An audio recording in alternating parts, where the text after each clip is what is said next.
Mind ஃப்ரெஷ்ஷாக இருக்கிறதுக்கு என்ன பண்ணணும் அப்படின்னு ஒரு கேள்வின்னு சொல்கிறத இது நானே உங்களுக்கு சொல்லணும்னு ரொம்ப நாள் நினச்சிட்டு இருந்த ஒரு விஷயம். உணவு வகைகள், எக்ஸசைஸ் பண்ணுறது, யோகா பண்ணுறது, மெடிடேஷன் பண்ணுறது, இதெல்லாம் ஒரு பக்கம். இதெல்லாம் கண்டிப்பாக நம்ம மைண்டை தெளிவாக வச்சுக்கிறதுக்கு உதவும். இதெல்லாம் ஒதுக்கி வச்சுட்டு மனிதர்களாக நம்ம சில குவாலிட்டிஸ், சில பண்புகளை நம்ம வச்சுக்கணும். அப்போ தான் மைண்ட் ஃப்ரெஷ்ஷாக இருக்கும். முதல்ல அடுத்தவனை பார்த்து பொறாமப்படுறது. தயவுசெய்து அதை எடுத்துருங்க. ஏன்னா நீங்கள் அடுத்தவங்களை பார்த்து பொறாமப்பட்டீங்கன்னா அது உங்களுக்கு திருப்பி எப்படியாவது வரும்.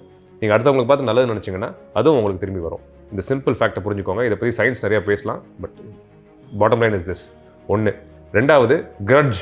யாரோ ஒருத்தவங்க நம்மளை ஏதோ சொல்லிட்டாங்கன்னா அவங்க மேலே நம்ம கடுப்பாகவே இருக்கிறோம் இல்லையா? ஒரு கோவமாவோ, ஒரு வெஞ்சன்ஸ், அவங்க மேலே ஒரு வெறுப்பாகவே இருக்கிற ஒரு தருணம்.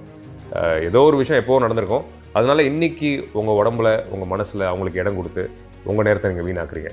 2வது, இது முக்கியமான காரணம் மைண்டு நமக்கு ஃப்ரெஷ்ஷாக இல்லாததுக்கு.